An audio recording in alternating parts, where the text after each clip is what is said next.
The purpose of this talk is to celebrate the life of a great man who died in Norwich exactly 600 years ago in 1420. He's largely forgotten today, and that is a great shame, because he's a very important figure, both in the life of Norwich itself and indeed the whole of 15th century England. His name, Richard Caister, and he was vicar of the Church of St. Stephen's in Norwich for 18 years, from 1402 until he died in 1420. He has several strands of fame. One is his concern for the poor. He led a very simple apostolic life and was very caring about the poor in the community, of whom there were, of course, an enormous number. Secondly, he was well known for his great preaching. People came for miles. Marjorie, Kemp, the Kingsland mystic, travelled all the way from Lynn, 45 miles, especially to hear Richard preach in St. Stephen's Church. He was also a great writer. He wrote at least a dozen books, mainly sermons, all of which have been lost, but perhaps more significant was a much shorter piece he wrote, which was a prayer. It's in verse to make it easily memorable and is known as Richard's Metrical Prayer. And this was incredibly popular in the Middle Ages and was copied many times. And this was not as easy as it sounds. You have no Xerox machines, of course, and this was even before the days of printed books. So if you wanted a copy of his prayer, you would have to sit down and write it out word for word in longhand. And many people did this, showing that it was as a prayer. People found it useful. They copied it into their private prayer books, which they might have at home on their home altars when saying their devotions, or they might even have in their pocket of their tunic to carry with them on their travels. Now, we know almost nothing of Richard's early life. His name suggests strongly that he was born in Caister. That is the way names worked in the late 14th century. The name he was given at baptism was Richard, and when he moved away from his home village, he was known by the name of it. He was known as Richard Caister. If you're being picky, you could say, but there's two Caisters in Norfolk, Caister Holy Trinity, just outside Great Yarmouth, and Caister St. Edmund, just outside Norwich. But it seems fairly evident that he was born in Caister St. Edmund, just outside Norwich, and certainly all the early traditions agree that he was born and brought up there. We don't know anything at all about his upbringing or about his parents, whether they were rich or poor. We don't know whether he had brothers or sisters.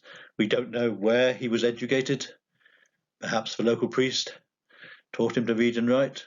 Perhaps he went to school in a monastery or a friary in the city of Norwich, just 2 miles away. It's possible he even went to Oxford or Cambridge, the only two universities that existed in Richard's time. We simply do not know. He first appears in history in 1385, and in this document, which is in the Bodleian Library in Oxford, he is just about to become ordained. He's just about to become a priest. So by this date, he must, of course, have been literate, and also he must have been at least 24 years old, as that was the minimum age for becoming a priest. So this being 1385, he was presumably born in 1361 or a few years earlier. And after being ordained, he then disappears from history for several years once more. And there's nothing unusual about this. This is just to do with the poverty of the record keeping, or at least the survival of the records made at the time. He would naturally have become a curate in some parish, helping the priest there, or possibly a priest saying prayers for the souls of the dead in some chantry. He emerges from history again in 1397.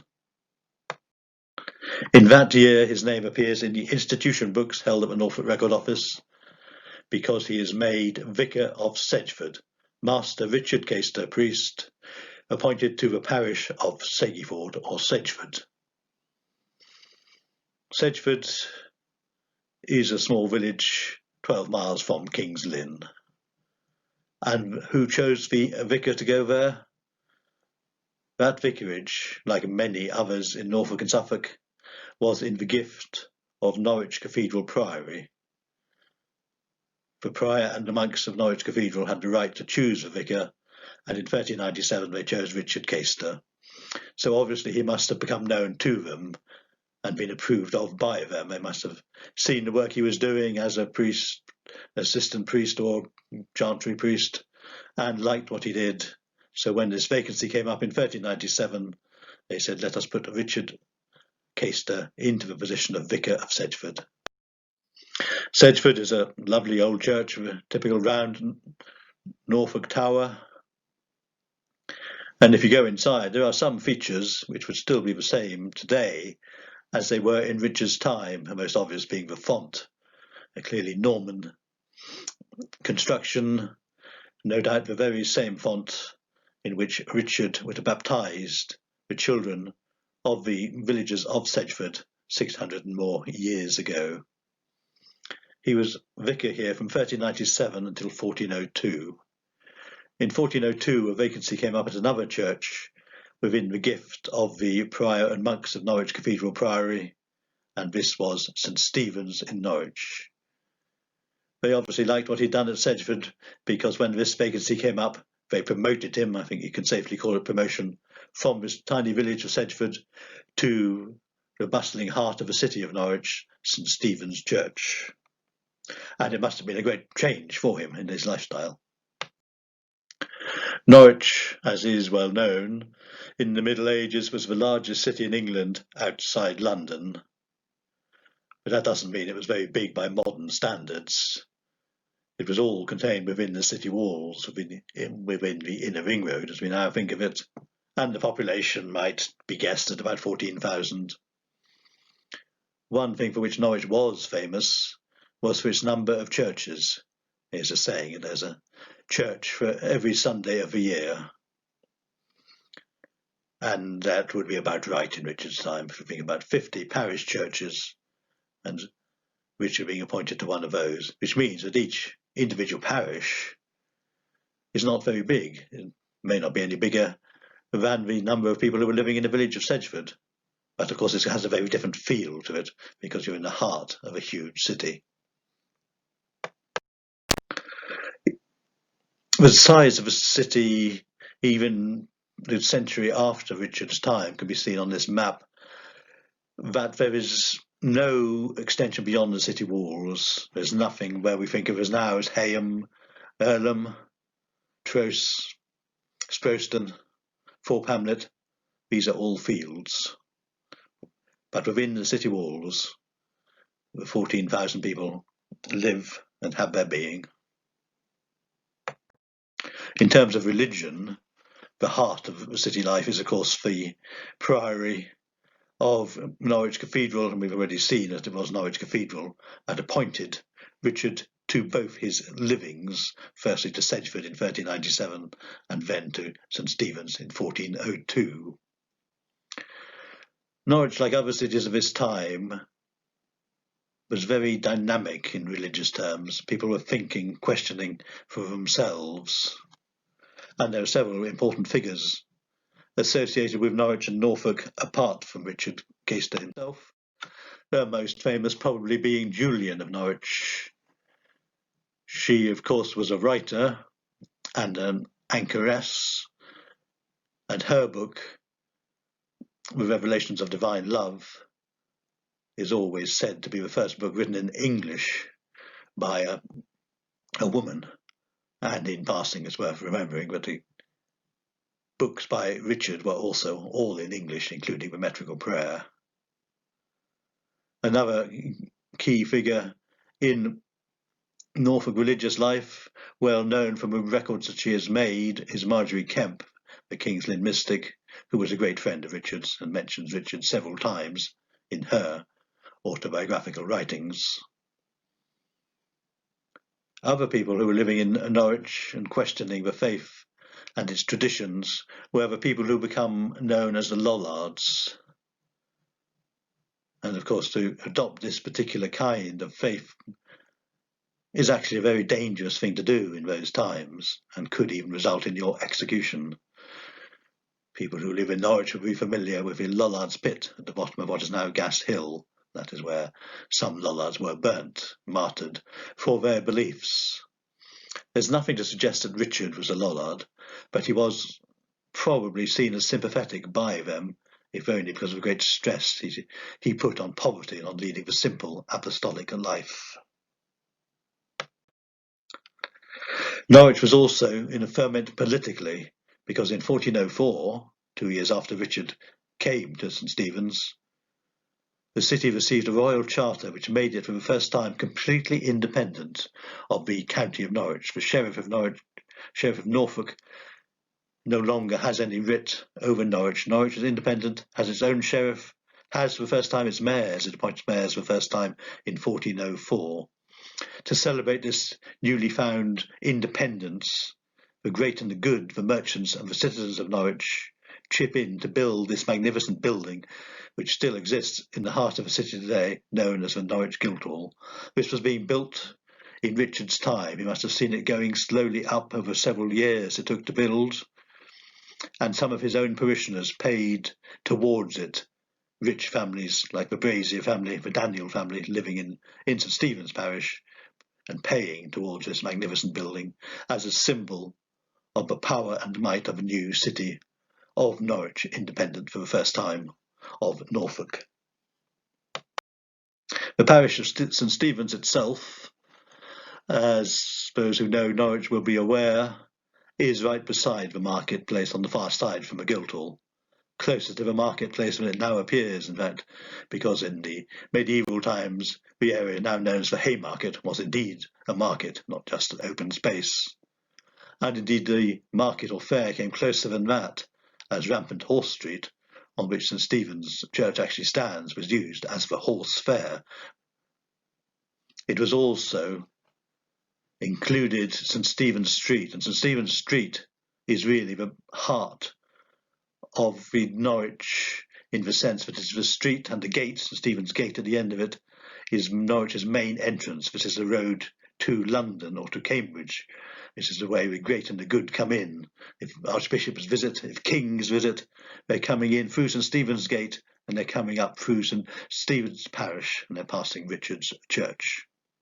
So this is the area Richard lived and worked for 18 long years.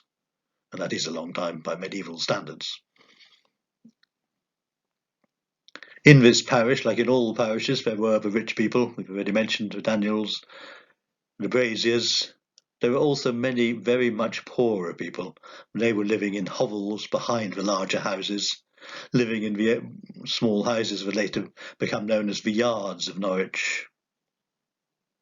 Great deal of poverty. One proof of this is that it was during Richard's time as Vicar of St. Stephen's that an almshouse was set up in the parish for the first time to house the poor and the needy and those in need of care. And this was at the far end of the parish, away from the church. This was actually just about where the entrance of a bus station now stands. So this is the area in which Richard worked, looking after the poor, preaching in the church of St. Stephen's, but also he was proactive. He went out into the marketplace to preach, to proclaim the gospel as he saw it, and also where he was presumably doing his writing. Of course, his writings, his books, and his prayers would only be available to that relatively small number of people who could read. But no doubt the same things that he was writing in his books and in the prayer were the very things he was talking about in his sermons. And it is important to think of a close link between a vicar and his parishioners. Don't forget his parishioners. Every day that they were not working, they were supposed to be attending church. So they worked 6 days a week. On Sundays, they went to church and heard the sermons. In theory, they were supposed to go to church 3 times in the one day. Apart from that, they were working except on the 40 or 50 holy days of the year. These were the days of saints like St. George, or dedicated religious festivals like Easter. And on these days too, although they weren't working, they were supposed to go to church. So he would hear the sermons and hear the services being conducted by Richard. And it was only after they'd been to church that they could relax for the rest of the day, free from work, which is why the word holy day gradually becomes holiday as we now know it. So he is preaching, he is writing, he is serving the poor for 18 years here in the parish of St. Stephen's in the heart of Norwich. Finally, in 1420, he realizes he is about to die. He makes his will. This is a wonderful document. It's in the Norfolk Record Office, and I think it's all just about unique in what it says. It's in Latin, as formal documents were in those days, so although Richard was preaching in English, his will would have been made in Latin. It describes him as Richard Caister, perpetual vicar of St. Stephen's in Norwich, and he just makes two bequests, really. One is that he leaves a bit of money for 2 prayer books to be made for the church of St. Stephen's, and then everything else he leaves to the poor. Of course, it's very common for people to leave quite big sums of money to the poor as a charity, but Richard stresses this is not just a charitable gift, it's because the goods of the church by right are the goods of the poor. Therefore, now he is dying, he leaves everything he possesses apart from that small sum of money for prayer books to the poor. An amazing bequest. And then that was made, that will, on the 27th of March. Just 2 days later, on the 29th, Richard dies. He's buried as he wished, just before the chancel, just in the chancel before the high altar in St. Stephen's Church. But this is by no means the end of Richard's story. Because Richard had such a high reputation for sanctity, because Richard had such a high reputation as a preacher, people came on pilgrimage to his tomb. They came to pray at his grave.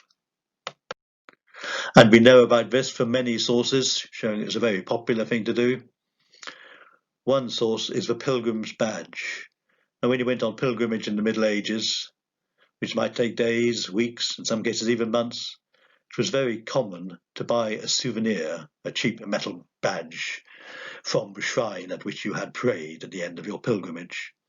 There were many hundreds of these, as you would expect, for Walsingham in Norfolk, one of the most popular shrines in Europe. There were also a good many for the tomb of Richard Caister in St. Stephen's Church, showing that many people chose to come on pilgrimage here, and having come, chose to buy a pilgrim's badge. Now, there are several different designs of these badges, but they all have one thing in common. Every one of them shows Richard standing in a pulpit and preaching. So this is what he's famous for. This is what he's being remembered for. He is a fantastic preacher. And it is for that reason people are coming to pray in front of his grave.